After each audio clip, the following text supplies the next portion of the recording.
نحمده ونصلي ونسلم على رسوله الكريم اما بعد فاعوذ بالله من الشيطان الرجيم بسم الله الرحمن الرحيم قال الله تبارك وتعالى في القرآن المجيد وما من دابة في الارض الا على الله رزقها صدق اللہ العظیم۔ برادران محترم، آج کے ہمارے درس کا عنوان ہے اسلام کا معاشی نظام۔ یاد رکھیے، اسلام مکمل ضابطۂ حیات ہے۔ اسلام یہ انسانی زندگی کی ہر ضرورت کو پورا کرتا ہے۔ معاش انسانی بنیادی انسان کی زندگی کے لیے ضروری ہے، لہذا اسلام نے انسان کو ایک عادلانہ اور منصفانہ معاشی نظام عطا کیا ہے۔ اسلام کے نظام معیشت کے چند بنیادی تصورات ہیں۔ یاد رکھیے، اللہ تعالیٰ کی ملکیت پوری کائنات کے اندر ہے۔ اسلام سب سے پہلے یہ حقیقت واضح کرتا ہے، کائنات کی ہر چیز میرے رب ذوالجلال کی ملکیت ہے۔ وہ تمام وسائل جن سے ہم روزی حاصل کرتے ہیں میرے رب نے پیدا کیے ہیں۔ زمین اللہ کی ہے جس سے ہم غلہ اگاتے ہیں۔ ہماری فصلوں کو سیراب کرنے والا پانی میرے رب نے نازل فرمایا ہے۔ جس آگ پر ہم کھانا پکاتے ہیں یہ بھی رب نے پیدا کی ہے۔ ارشاد ربانی ہے، للہ ما فی السماوات و ما فی الارض، زمین و آسمان میں جو کچھ ہے یہ میرے رب ذوالجلال کا ہے۔ اور یاد رکھیے، زمین و آسمان میں جو کچھ ہے ان تمام کا رزاق، رزق دینے والا رب ذوالجلال کی ذات ہے۔ یاد رکھیے، تمام کائنات کا رزق اور ضروریات زندگی کی فراہمی اللہ تعالیٰ نے اپنے ذمے لی ہے۔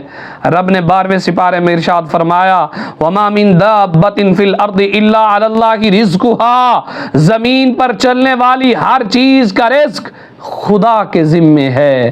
اللہ تعالیٰ نے تمام رزق کے وسائل مہیا کر دیے ہیں اور انسان کو حکم دیا ہے کہ وہ محنت کر کے ان وسائل سے اپنی روزی حاصل کرے، خود بھی کھائے، دوسروں کو بھی کھلائے۔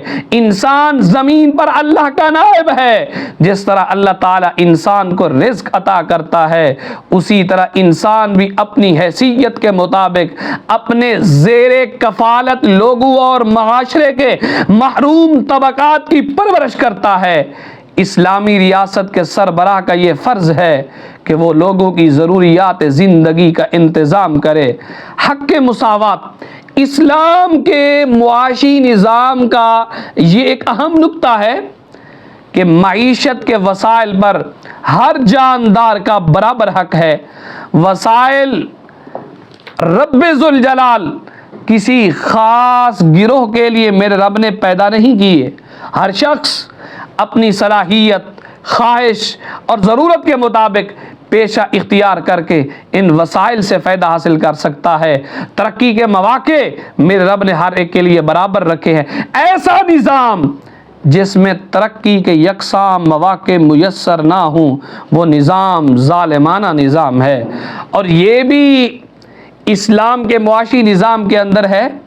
اسلام اس بات کو سخت ناپسند کرتا ہے کہ انسان دولت جمع کرنے کو اپنی زندگی کا مقصد بنا لے، محروم طبقات پر دولت کو خرچ کرنے کے بجائے ان کی مجبوریوں سے ناجائز فائدہ اٹھائے اور زکوٰۃ ادا نہ کرے۔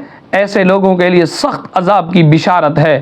رب نے فرمایا، والذین یکنزون الذھب والفضہ ولا ينفقونها فی سبیل اللہ فبشرہم بعذاب علیم۔ رب نے فرمایا، وہ لوگ جو سونے اور چاندی کو جمع کرتے ہیں، اللہ کے راستے میں اس کو خرچ نہیں کرتے، میرے رب نے فرمایا ان کو دردناک عذاب کی بشارت دے دو۔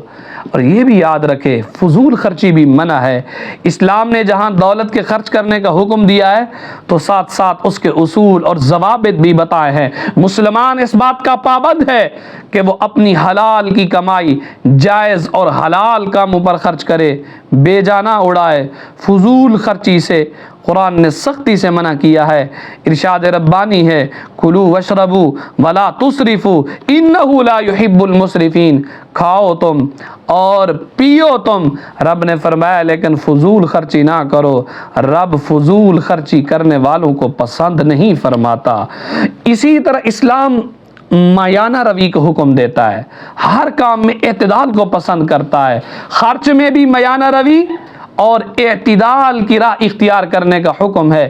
ارشاد ربانی ہے والذین اذا انفقوا لم یسرفوا ولم یقتروا وکان بین ذلک قواما، اللہ کے بندے جب خرچ کرتے ہیں تو نہ فضول خرچی کرتے ہیں نہ بخل سے کام لیتے ہیں، بلکہ ان دونوں کے درمیان اعتدال کے ساتھ خرچ کرتے ہیں۔